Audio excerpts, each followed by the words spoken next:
Marty, and I'm the face, or slash the voice, behind the videos you've been watching recently. Today we are at Gold Coast Car Sound down in Bundall, Queensland in Australia.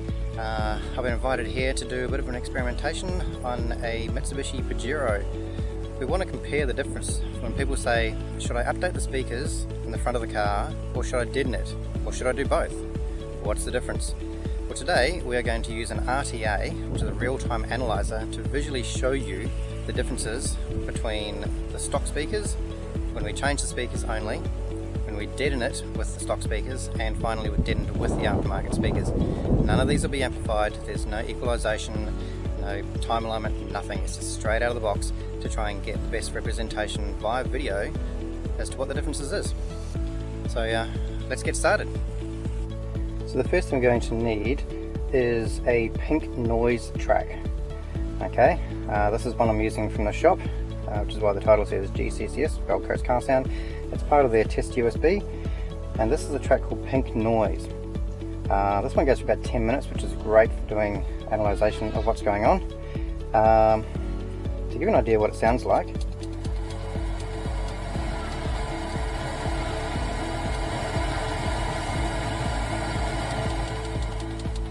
it's basically like radio static when you haven't tuned in, or if you remember old TVs when the TV shut down at the end of the night and it was just the black and white random dots around the screen. That's what it was showing up. We use this because it's the same volume throughout the entire frequency range, and we're going to need that to display on our TV screen at the front to show the differences. Now, just to be sure, we're going to go into our setups. This is an Alpine 702 unit, which has got some quite good tuning capabilities, but we want to make sure this is as flat as possible. So for starters, I'm not worried about the back speakers, so I've faded it all the way to the front. Okay, there's no subwoofer in this car.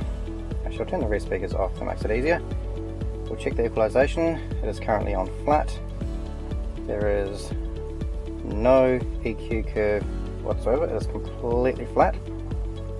And no crossover, again completely flat. Also the time correction, so all these are zeros, so nothing's been changed out of the box, dead level, dead flat, and we're going to use that across all our videos to show the differences between them. So our next step is to set up our RTA system and have a look how good or bad it sounds using stock speakers. Okay, so we've got ourselves a microphone here. It is a DBA microphone.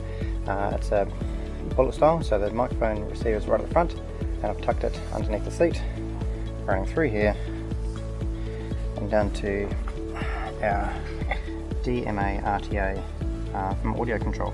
This is a pretty cool piece of kit. It does way more than I'm going to show you in this video, but primarily we're going to use it for the RTA side of things. From there, it runs through to our computer system, which is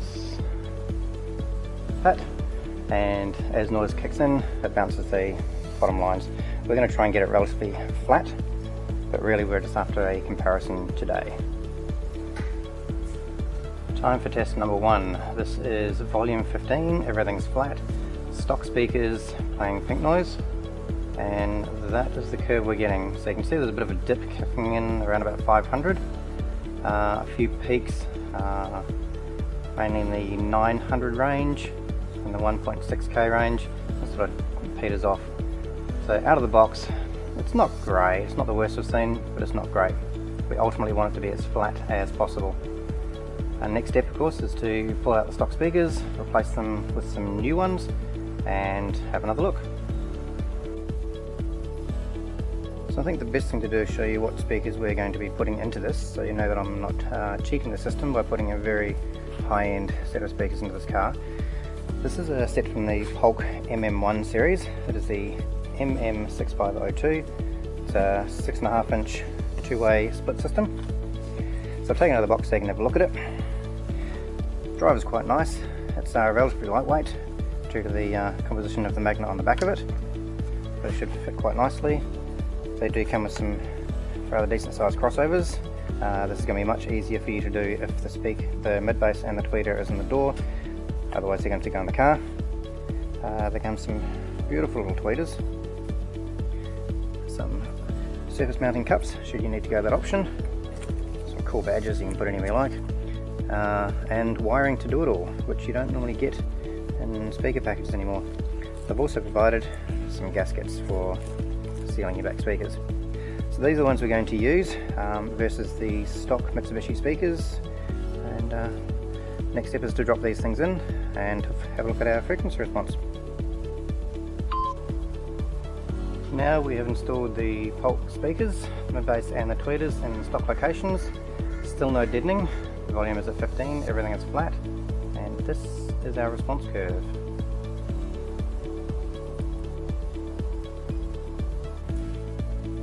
Ready for the next step, which happens to be the removal of our replacement speakers. We're going to strip the door down and take off all this horrible crap. This is a waterproofing because water will naturally get inside the door. The idea is that it hits the back side of this and runs down and outside the door. If you don't have this plastic sheet on or something doing the same job, any water that comes in the car will come through all the little gaps that are in there and then come into the vehicle. Not what we want. So this is basically a before shot of pre-deadening. This is what it looks like when you take the door card off and the speaker's been removed. So we'll swing around the other side.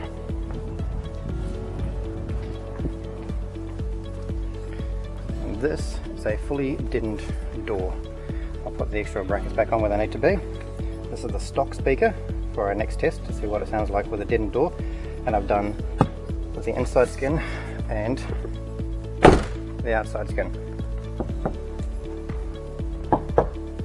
That's the difference between front and back doors. We haven't done the back doors as yet. Okay, fully deadened. The product I've used this time is a Gold Coast Car Sound specially designed deadening. It is thicker than your average, it is denser than your average, and I think it does an absolutely fantastic job. If you're in Bundle, go and talk to them, ask them about their deadening. You will not be disappointed. What you're looking at now is the original Pajero speakers with the deadening on the doors, inside skins and outside skins, so full double deadening, and that's the response you're getting out of it. Straight away you can see the bottom end down over here, there's a lot more increase than what it was, and that's due to the speakers now operating in a chamber that's not just a metal box. Our final stage is to pull those out, replace them with our Polk speakers, and have a look at the difference.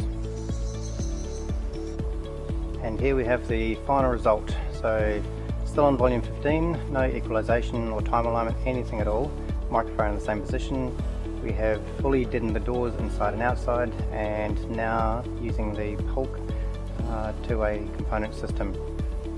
This is the response curve you're getting from that. So what I'll do is I'll put all 4 images on the screen and we'll have a look and see what the differences are. So there we have it, guys. Thanks to Gold Coast Car Sound in Bundle, Brisbane, Australia.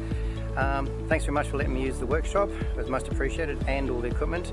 I don't currently have a DM-RTA, so that was a big plus, being able to utilise that to visualise what's going on with these speakers versus deadening. Thanks to Paul and the team, they do fantastic work. Check them out on their website or Facebook group. You'll see all the kind of work they do. So props to the boys down here at Gold Coast Car Sound. Thanks for watching, people. Check out my website, attitudeaudio.com. Subscribe to the YouTube channel for more videos. There's all sorts of the cars being pulled apart, radios being pulled apart, all sorts of information, some tricks of the trade, and obviously videos like today where we do comparison tests side by side. So do me a favour, click on subscribe, click on the notify, you'll get told when new videos come up. Thanks for watching, and I'll talk to you soon.